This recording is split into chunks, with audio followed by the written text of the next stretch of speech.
దశలవారీ మద్య నిషేధం అమలు కోసమై రెడ్డి గారిని వేదికపైకి సాధారణంగా ఆహ్వానిస్తున్నాం.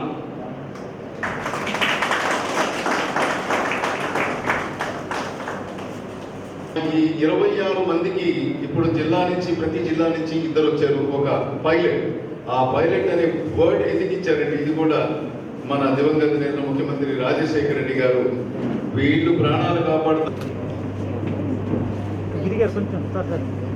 దివంగత డాక్టర్ వైఎస్ఆర్ కారణ జన్ముడు.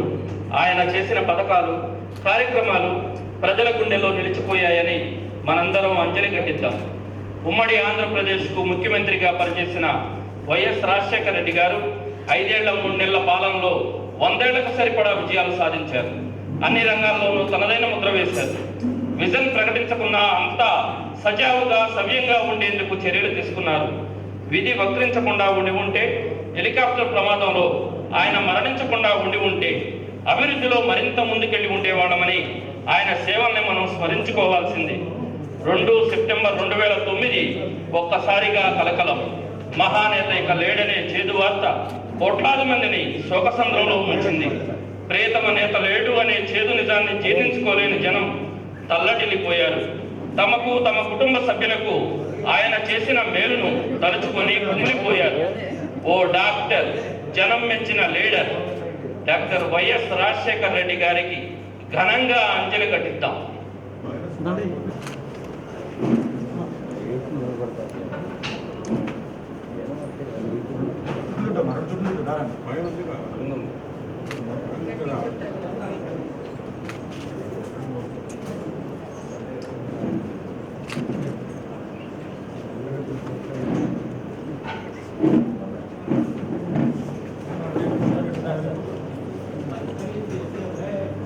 సార్ ఒకసారి అటు నుంచి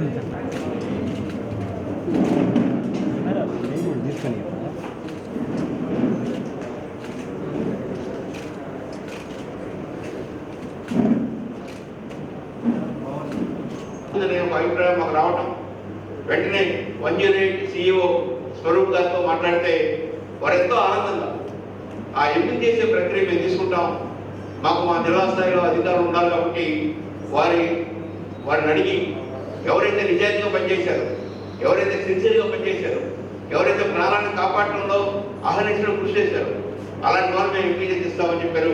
వారు అనుకున్న వెంటనే 2 రోజుల్లో ఆ నివేదికను మాకు అందించారు. ఈరోజు 13 జిల్లాల నుంచి 26 మంది హాజరు కావటం, 100% హాజరు కావటం చాలా ఆనందదాయకంగా ఉంది.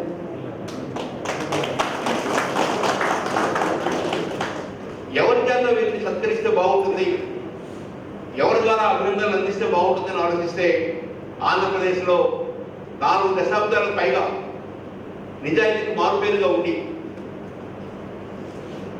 నిరంతరం రాష్ట్ర అభివృద్ధి కోసం, ప్రజల అభివృద్ధి కోసం, పేద ప్రజల అభివృద్ధి కోసం వ్యవసాయం, విద్య, వైద్యం వీటన్నింటి సమర్థంగా ముందుకు తీసుకెళ్లాలని అహర్నిశలు కృషి చేస్తున్న పెద్దలు గౌరవనీయులు అజయ్ కలాం గారిని ముఖ్య అతిథిగా పిలవాలని వారి నేతృత్వంలో ఈ కార్యక్రమాన్ని జరుపుకుందాం. ముందుగా పెద్దలు అజయ్ కలాం గారు, జిల్లా కలెక్టర్ శామిల్ గారు, మిగిలిన వచ్చిన పెద్దలందరూ కలిసి డాక్టర్ వైఎస్ఆర్ 108 అని మనం మాట్లాడాలంటే మన జగనన్న ప్రభుత్వంలో మన గౌరవ ముఖ్యమంత్రి వర్యులు వైఎస్ జగన్మోహన్ రెడ్డి గారు ఆనాడు వైఎస్ఆర్ గారు ఉన్నప్పుడు 108 అనే ఒక కొత్త ఇనిషియేటివ్ తీసుకొచ్చి పేదల బతుకుల్లో ఒక నాందిగా నిలిచారు. అసలు చెప్పాలంటే వైఎస్ఆర్ గారి గురించి మాట్లాడాలంటే ఒక 108 ఫీ రియంబర్స్మెంట్ అని మనం ఎప్పుడు కూడా మర్చిపోకుండా, ఎప్పుడు కూడా ఒక ఫుట్ ప్రింట్ లాగా మనం ఎప్పుడు కూడా గుర్తుపెట్టుకుంటాము. అలాగే దానికి ఒక ఎక్స్టెన్షన్ వేలో ఒక విప్లవాత్మకమైన ఆలోచనతో రీసెంట్గా చూసుకుంటే ఒక 400 పైగా వెహికల్స్ని లాంచ్ చేసి ప్రతి ఒక్కరికి మనం అండగా ఉండాలి. ఇక ఏ పరిస్థితి వచ్చినా కూడా మనకి 108 మనకి తోడుగా ఉండాలి. ఒక 108 మన ఇంట్లో ఒక సిచ్యువేషన్ వస్తే కనుక, నేను ఒక ఉదాహరణ చెప్పాలనుకుంటున్నాను ఇక్కడ. నేను కొన్ని సంవత్సరాలు అమెరికాలో ఉండేవాళ్ళు. దాదాపు నేను మన తెలుగు వాళ్ళని చూసేవాళ్ళని అక్కడ పరిస్థితి ఏంటంటే కొంచెం కంపెనీస్ పెట్టేసో లేకపోతే ఒక ఉన్నత స్థితి ఉన్న వాళ్ళైతే ఒక ఎత్తు అనుకోవచ్చు. లేకపోతే అందరం కూడా ఇక్కడ నుంచి వెళ్ళి జాబ్ డిపెండెన్సీ అనేది బాగా ఉంటుంది. కాబట్టి ఇంట్లో ఉన్న ఇద్దరు పని చేయకపోతే అక్కడ పరిస్థితి చాలా దారుణంగా ఉండేది. కాబట్టి అన్ని రకాల సిచ్యువేషన్స్ కూడా అక్కడ వచ్చిన వాళ్ళని నేను చూస్తూ ఉండేదాన్ని.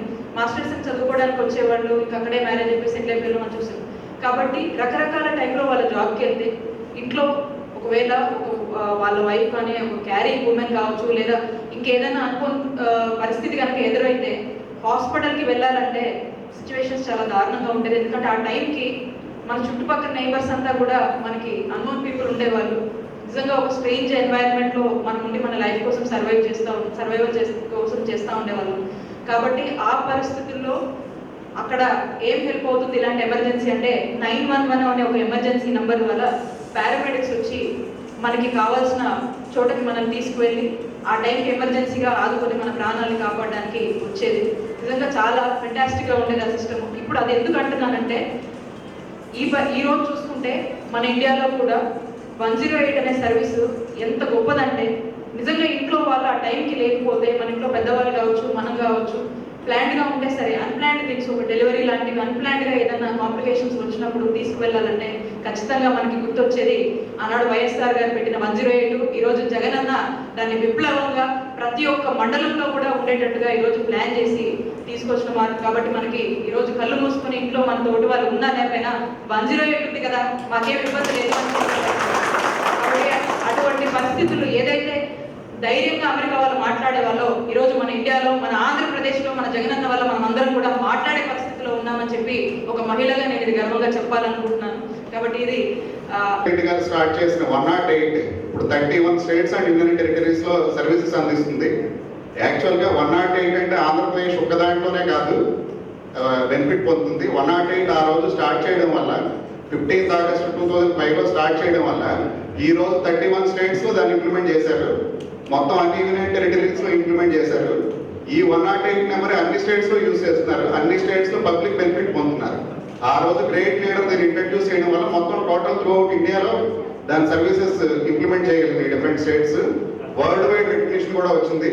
మనం జస్ట్ గూగుల్లో కానీ వికీపీడియాలో కానీ 108 అని కొడితే ఫస్ట్ రాజశేఖర్ రెడ్డి గారు ఇంప్లిమెంట్ చేశారు, వరల్డ్ వైడ్ రికగ్నిషన్ వస్తుందని చెప్పి వస్తుంది. అంత గొప్ప సర్వీసెస్ స్టార్ట్ చేసిన ఆయన వర్ధంతి సందర్భంగా మా బ్యాంక్ తరఫున కూడా ఈ వారియర్స్ని ఫెసిలిటేట్ చేయడానికి ఇంతమంది పెద్దల సమక్షంలో మేము కూడా ఈ కార్యక్రమంలో పార్టిసిపేట్ చేయడం చాలా అదృష్టంగా భావిస్తున్నాం. ఈ 108 వారియర్స్ అందరికీ కూడా మా బ్యాంక్ తరఫున హృదయపూర్వక ధన్యవాదాలు చెప్తున్నాం. ఈ కోవిడ్ మహమ్మారి అని చెప్పి అనొద్దని చెప్పి చెప్పారు. మహమ్మారి కాదు అది, మనందరం దాన్ని ఈజీగా మన ప్రికాషన్స్ తీసుకుంటూ దాన్ని జయించగలం. ఈ 108 సిబ్బందికి మా బ్యాంక్ తరఫున హృదయపూర్వక ధన్యవాదాలు తెలియజేస్తూ ఈ అవకాశాన్ని కల్పించిన పెద్దలందరికీ హృదయపూర్వక ధన్యవాదాలు. ఈ గ్రామీణ ప్రాంతానికి ప్రతి అడవి ప్రాంతానికి ఎక్కడ ఎప్పుడు ఏ ఆపత్కాల సమయంలో అయినా కానీ 108 రీచ్ అయ్యేటట్టు చేశారండి. అదే తండ్రిని మించిన తనయుడిలాగా మన ప్రీతమ నాయకులు ఆంధ్రప్రదేశ్ ముఖ్యమంత్రి వర్యులు శ్రీ వైఎస్ జగన్ గారు కూడా ఏమీ తీసుకోకుండా ప్రతి మండలానికి కూడా ఈ సేవలు అందిస్తూ 656 మండలాలకి 108 వెహికల్, అదేవిధంగా మొబైల్ మెడికల్ యూనిట్స్ మళ్ళా 656 మండలానికి కూడా విస్తీర్ణింపజేసి నా హయాంలో ఎక్కడ కూడా ఏ ప్రాణ నష్టం జరగకూడదు. అదేవిధంగా ఎవరికైతే చికిత్స కావాలో, ఎక్కడైతే గ్రామీణ ప్రాంతాల్లో, కొండ ప్రాంతాల్లో, అడవి ప్రాంతాల్లో ఎక్కడైతే ఒక హాస్పిటల్ సదుపాయం లేదు, ఒక ప్రైమరీ హెల్త్ కేర్ సెంటర్ సదుపాయం లేదు, అక్కడికి కూడా చేరి ప్రతి నెల ఒక రోజు చేరి అక్కడ గ్రామంలో ఉన్న అందరికీ చికిత్స చేసి నెలసరి ఎంత మెడిసిన్స్ అయితే కావాలో అంతా కూడా ఫ్రీగా డిస్ట్రిబ్యూట్ చేస్తుంది సార్. ఈ ఘనత కూడా మన వైఎస్ జగన్ గారికి దక్కింది. 108 అనేది ప్రజలకి చాలా సేవ చేస్తుందని నిర్ధారణంగా చెప్పుకోవచ్చు. ఎందువలంటే ఈ కరోనా కష్టకాలంలో ఈ 108 అనేది కనుక లేకపోయి ఉంటే చాలా శ్రమపడి ఉండేవాళ్ళం. ముఖ్యంగా మన జిల్లాలో కేసులు ఎక్కువ తిన కొద్దీ కూడా ఎక్కువగా ఈ 108 మీద డిపెండ్ అయ్యి పాజిటివ్ కేసుల్ని తీసుకోవడానికి ఎవరు ముందుకు రాని తరుణంలో మరి 108 వారే అత్యంత సేవాభావంతో అత్యంత శ్రద్ధతో వాళ్ళు ఈ కార్యక్రమాన్ని నెరవేరుస్తున్నందుకు నిజంగా వారందరికీ నేను ధన్యవాదాలు తెలియజేస్తా ఉన్నాను. ఈరోజు ప్రైవేట్ అంబులెన్స్ చాలా ఉన్నాయి మన జిల్లాలో. అలాగే వారందరినీ పిలిస్తే వారు మాత్రం చెప్పేవాళ్ళు, మేము కాంటాక్ట్స్ అంటారు, ప్రైమరీ కాంటాక్ట్స్, సెకండరీ కాంటాక్ట్స్ అంటారు పాజిటివ్ కేసులు. ప్రైమరీ కాంటాక్ట్స్ కానీ సెకండరీ కాంటాక్ట్స్ కానీ అది తీసుకెళ్తాం, కానీ పాజిటివ్ కేసులు మాత్రం ముట్టుకోమని చెప్పారు. ఎందుకంటే వారికి కూడా అంటుకుంటుందేమో అనే భయం. కానీ ఆ భయం లేకుండా ఒకవేళ అంటుతుందేమో అనే ఇది ఉన్నా కూడా PPE కిట్లు వేసుకొని మేమున్నామంటూ ముందుకు వచ్చినటువంటి 108 వారికి నిజంగా అభినందనలు తెలియజేయాలి. అంతేకాకుండా ఆ 108 సృష్టికర్త మన మాజీ అలాగే దివంగత ముఖ్యమంత్రి గారు శ్రీ వైఎస్ రాజశేఖర రెడ్డి గారికి కూడా ఇవాళ మనం స్మరించుకోవాలి. ఆయన వర్ధంతి రేపు కాబట్టి ఆయన కూడా ఈ సందర్భంగా స్మరించుకుంటూ ఈ 108 అనే ఒక గొప్ప సర్వీస్ని ప్రజలకు అందజేసినందుకు ఆనాటి ముఖ్యమంత్రి వారికి అలాగే ఇవాళ సేవ చేస్తున్న మీ అందరికీ కూడా మేము ధన్యవాదాలు చెల్లించుకోవాల్సిన అవసరం ఉందని చెప్పి తెలియజేసుకుంటా ఉన్నాం. అంతేకాకుండా ఒక అంటే ఈరోజు గుర్తొస్తా ఉంది, ఆయన సెప్టెంబర్ 2వ తారీఖున చనిపోయారు.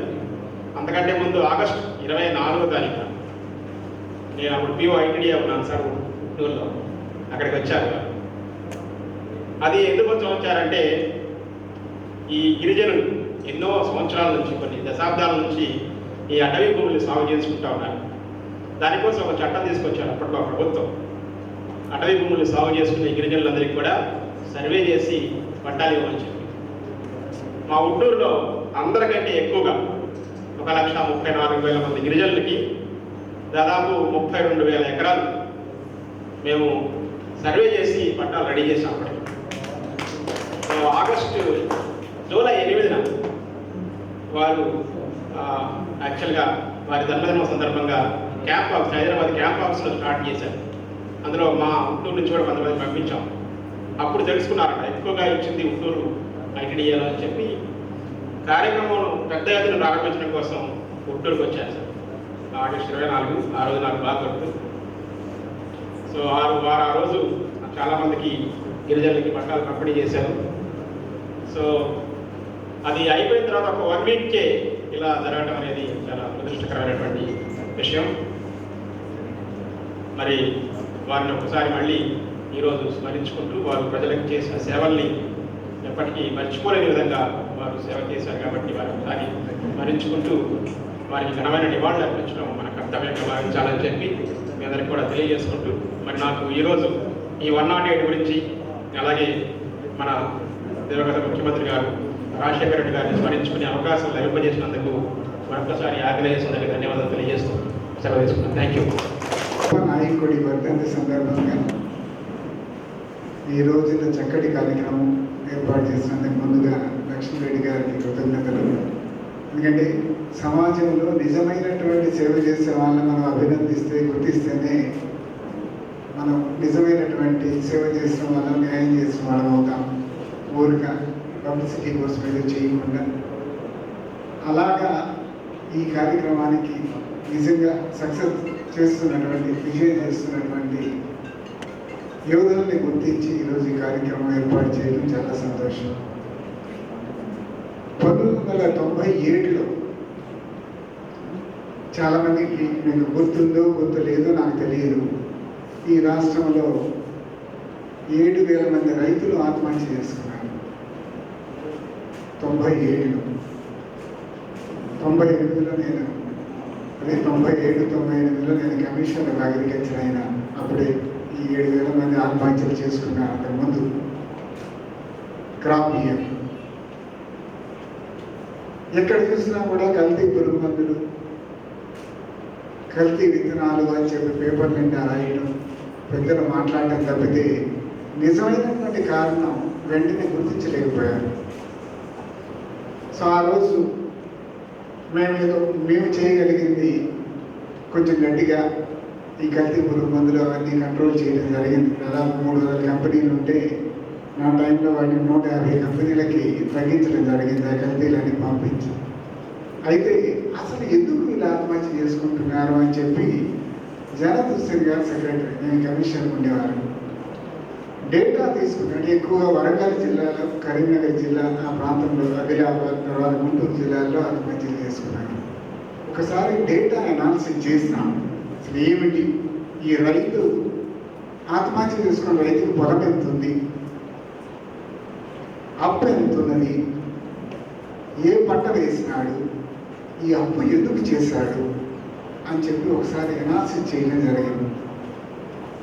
అనాలిసిస్ చేస్తే కొన్ని ఆశ్చర్యకరమైనటువంటి విషయాలు బయటపడ్డాయి.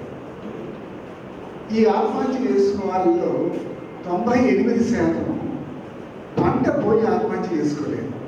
అంటే వ్యవసాయంలో దండకొచ్చి ఆత్మహత్య చేసుకోలేదు. అప్పటి వరకు జమ అయినటువంటి అప్పుతోటి ఆత్మహత్య చేస్తున్నారు. ఈ అప్పు ఎందుకయింది? రైతుకు ఉన్నది 1 ఎకరం. 1 ఎకరం పత్తి వేస్తే ఆ రోజుల్లో మహా అయితే 10,000 రూపాయలు 15,000 రూపాయలు ఖర్చు అయ్యేది. అప్పు చూస్తే 3 లక్షలు ఉండేది. మరి 1 సంవత్సరం పంట పోతే 15,000 అప్పు ఉండాలి కదా, 3 లక్షలు అప్పు ఎందుకుంది అని చెప్పి ఒకసారి డేటా అనాలిసిస్ చేస్తే ఈ అప్పుకి 3 ప్రధానమైనటువంటి కారణాలు కనిపించాయి.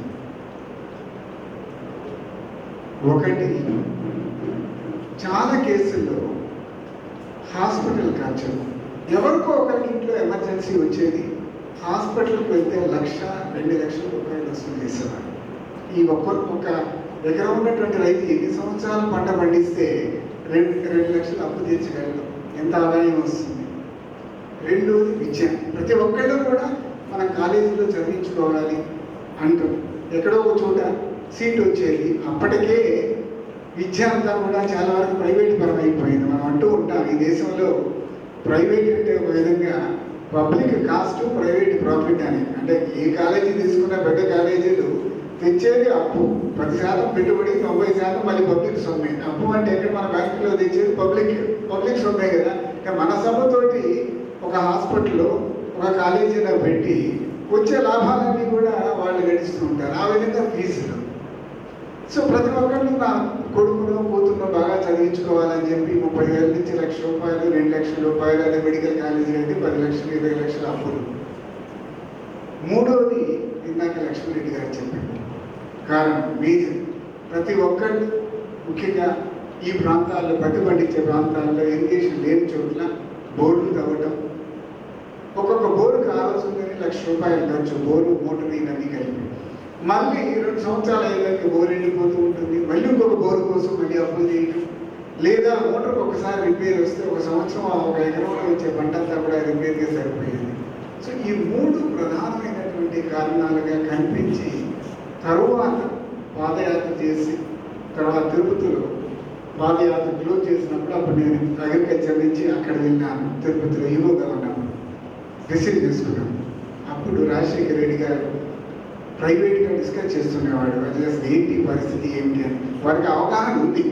ఏది అన్ని వేల కిలోమీటర్లు పాదయాత్ర చేసిన తర్వాత వారికి బేసిక్గా ఎక్కడ పొరపాట్లు జరుగుతున్నాయి అనేటటువంటిది అవగాహన ఉంది. దాంతో ఒక్కొక్కసారి కన్ఫర్మ్ చేసుకోవడం ఏమిటి అని అప్పుడు చెప్పడం జరిగింది. ఈ 3 ప్రధాన కారణాలు కనిపిస్తున్నాయి ఈరోజు రూరల్ వ్యవస్థలో, మన గ్రామీణ నేపథ్యంలో. దీనికి సొల్యూషన్స్ కనిపెట్టాలి అంటే వారు అప్పుడు ఇన్నోవేటివ్గా, ఒకటి ఆరోగ్యం కోసం కనీసం మనం వెంటనే పబ్లిక్ హెల్త్ని మనం ఆ స్థాయికి తీసుకెళ్ళలేము. అందరికీ అందుబాటులో ఫ్రీగా క్వాలిటీ ఎన్ష్యూర్ చేస్తూ ఉండే విధంగా మనం ఓవర్ నైట్ మనం చేయలేము. అదేవిధంగా ఈరోజు over night public education system అంతా కూడా స్ట్రెంథెన్ చేసి ప్రైవేట్ అవసరం లేకుండా చేయలేము అనే ఉద్దేశంతో అప్పుడు ఆరోగ్యశ్రీ కనీసం ప్రతి ఒక్కళ్ళు కూడా ప్రైవేట్ వైద్యం చేయించుకున్నా కూడా ఎస్ ప్రభుత్వ బాధ్యత ఇది, ప్రభుత్వం ఆ ఖర్చు భరాయించాలి అని చెప్పి ఆరోగ్యశ్రీ చేపట్టడం, దాని అవసరమైనటువంటి సేవలన్నీ కూడా మన సపోర్టివ్ సర్వీసెస్ అన్నింటిని కూడా ప్రవేశపెట్టడం, ఫీజు రీయింబర్స్మెంట్ తోటి ప్రైవేట్ కళాశాలలో చేసుకున్నటువంటి విద్యార్థులకి ఏమన్నా అది అందించడం, జల యజ్ఞం పేరుతో పోలవరం కాడి నుంచి దాదాపు 30-40 ఇరిగేషన్ ప్రాజెక్టులు పూర్తి చేయాలి. కనీసం 10 సంవత్సరాలు మనం పూర్తి చేయగలిగితే ఈ మోటార్లు, బోర్లు, ఈ గొడవలు చాలామందికి అవసరం ఉండదు, ఇబ్బందులు అని చెప్పి వారు చెప్పినటువంటి ఎదుగుతో కూడా కలిపి ఇవన్నీ కూడా ఈ అప్పులు, ఈ బాధలు ఉండవని చెప్పి ఆలోచించి ఆ 3 ప్రోగ్రామ్స్ మరలా అంటే ఏ నాయకుడు చేయలేని విధంగా ఆ రోజు ఆలోచించి చేయటం జరిగింది. అంటే మహానాయకులు, గొప్ప నాయకులు చేసే పని అది.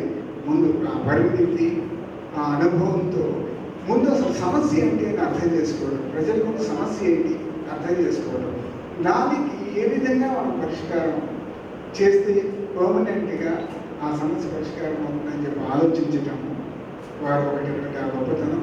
అందుకనే ఈరోజు మన హృదయాలను సుస్థిరమైనటువంటి స్థానం ఏర్పరచుకున్నారు. మరి వారైతే ప్రోగ్రాములు చేయొచ్చు, కానీ దాన్ని ఇంప్లిమెంట్ చేయాలంటే మరి ఆ మిషనరీ కూడా అప్పుడు జీవికి వాళ్ళు ముందుకు వచ్చినట్లయితే పార్ట్నర్షిప్కి ఈరోజు అరవింద్ వాళ్ళు ముందుకు వచ్చారు. ఎవరు వచ్చినా కూడా దానిలో ఉండేటటువంటి ఉద్యోగస్తులు అదే సేవా దృక్పథంతో మనం ప్రజలకి అందుబాటులో ఉండగలిగితే నిజంగా అప్పుడు ఆ ప్రోగ్రామ్ సక్సెస్ అయినట్లు. మరి మీరంతా కమిటెడ్గా ఇన్ని సంవత్సరాలు ఈ 108 సేవలు ఇవన్నీ కూడా ఏదైతే ఆ నాయకుడు కలలు కన్నాడో అదే విధంగా మీరు ప్రజలకు చేర్చినందుకు నిజంగా మీ అందరికీ ఈ సమాజం, ఈ రాష్ట్రం కూడా రుణపడి ఉంటుందని చెబుతుంది. మరి ఈ సందర్భంగా మిమ్మల్ని సత్కరించడం అంటే నిజంగా మన సమాజంలో నిజమైనటువంటి సేవ చేస్తున్నటువంటి సేవకులను మనం సత్కరించుకున్నట్లే అని చెబుతూ మీరందరినీ కూడా ఒకసారి అభినందిస్తూ తప్పనిసరిగా మీ అందరికీ ఈ స్ఫూర్తితో ఇంకా చక్కగా మనం ప్రజలకు ఈ సేవ అందించాలి. ఆరోగ్యం అందరికీ అందుబాటులో ఉండే విధంగా, అందరూ ఆరోగ్యవంతులు అయ్యే విధంగా మనం కృషి చేయాలి అని చెప్పి కోరుకుంటూ ఇంకా పెద్దలు మాణిక్యవర ప్రసాద్ గారు మీడియా గురించి అది మాట్లాడారు. అంటే రెలవెంట్ కాకపోయినా నేను కూడా కొంచెం దానికి సమాధానం కాకపోయినా దానికి కొన్ని నా అభిప్రాయం చెప్తాను. ఆ రోజు వారే అన్న రాజశేఖర రెడ్డి గారు వాళ్ళు రాసుకునివ్వండి అని చెప్పి నిజంగా గత కొద్ది సంవత్సరాలుగా జరుగుతుంది చూస్తే కనుక ప్రాబబ్లీ 5-10 సంవత్సరాలుగా ఈ రాతల వలన ఎవరైనా నష్టపోయారు అని అంటే నిజంగా మీడియానే నష్టపోయింది. ఈరోజు కంప్లీట్గా డిస్క్రెడిట్ అయిపోయింది. ఎందుకు? కులానికి ఒక పత్రిక, పార్టీకి ఒక పత్రిక, లేకపోతే ఒక ఛానల్. సో ఆ ఛానల్ని ఈరోజు నమ్మేవాడు కానీ గౌరవించేవాడు కానీ ఎవరు లేకుండా పోయారు. సో ఒక విధంగా వాళ్ళ పోయిన వాళ్ళే తవ్వుకున్నారు. ఇప్పుడు ఇంకా పెద్దగా వాళ్ళ గురించి మనం పట్టించుకోవాల్సిన పని లేదు. అంటే ప్రజలకు ఎవరు చేస్తున్నారు, ఎవరు చేయట్లేదు అనేది దాదాపుగా అర్థమైపోతుంది తప్పింది. ఈ పత్రికలు, ఈ ఛానల్స్ ఏమి రాసుకున్నా ఏమి రాసుకోకపోయినా ఈ రాష్ట్రంలో సేవ చేసే వాళ్ళకి, మంచి చేసే వాళ్ళకి ఏమి నష్టం జరగలేదు. మన ఎలక్షన్ చూసినా భవిష్యత్తులో కూడా జరగదు అని చెప్తూ సెలవు తీసుకుంటాము. మేము సత్కరించుకోవడం గర్వకారణంగా భావిస్తున్నాం. ఇందులో మొట్టమొదటిగా ఒక్కొక్క పేరు చెప్తాను, దయచేసి. ప్రభుత్వం తరఫున ఒక ప్రశంసా పత్రము, జ్ఞాపిక, ఒక చైతన్య గ్రామీణ గోదావరి బ్యాంక్ వారు అందజేసిన బ్యాగుతో పాటు దుశ్శాలు వారితో సన్మానం చేయించున్నాము.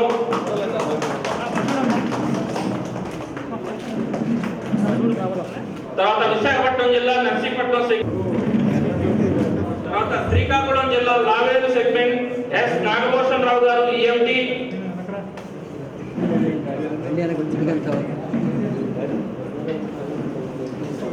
తర్వాత శ్రీకాకుళం జిల్లా ఆర్ ఆముదాలు వలస సెగ్మెంట్ జి జగన్నాథరావు గారు pilot segment, R Dhananjaya Naidu గారు ఈఎంటీ.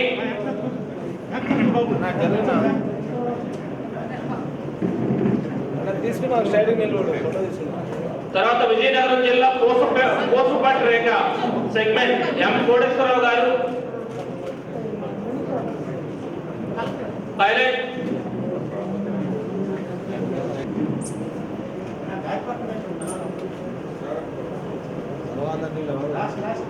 ఈస్ట్ గోదావరి జిల్లా రామచంద్రాపురం సెగ్మెంట్ కె భీమశంకర్ రావు పైలట్.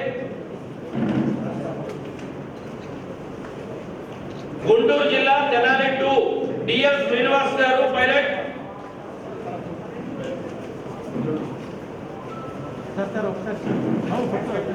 గుంటూరు జిల్లా కారంపూడి మేకల వెంకట రంగం సెగ్మెంట్ లక్ష్మయ్య మబ్బు పైలట్. తర్వాత ప్రకాశం జిల్లా మార్కాపురం ఎం శ్రీనివాసరాజు ఈఎంటీ.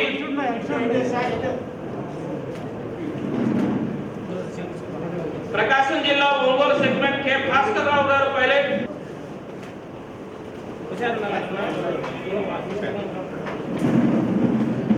వైఎస్ఆర్ కడప ఒనిమిట్ల ఎరికలయ్య పలుకులూరి పైలట్.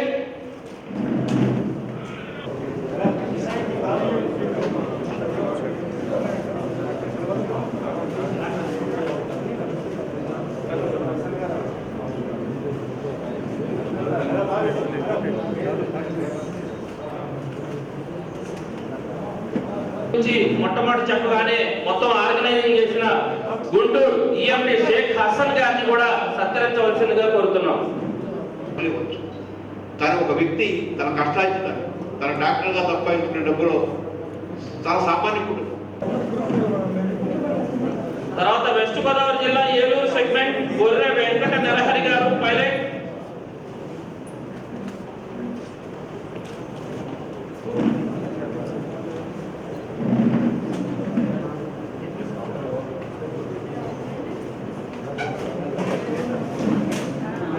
తర్వాత కృష్ణా జిల్లా వారధి సెగ్మెంట్ ఓలెం ఆనంద్ గారు పైలట్.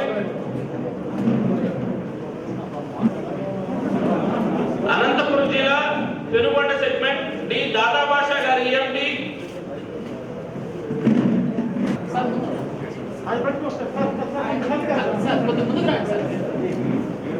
దయచేసి అందరూ గమనించండి, సత్యాగ్రహ సభ అయిపోయిన తర్వాత పల్లి సోమశేఖర్ ఈఎంటీ.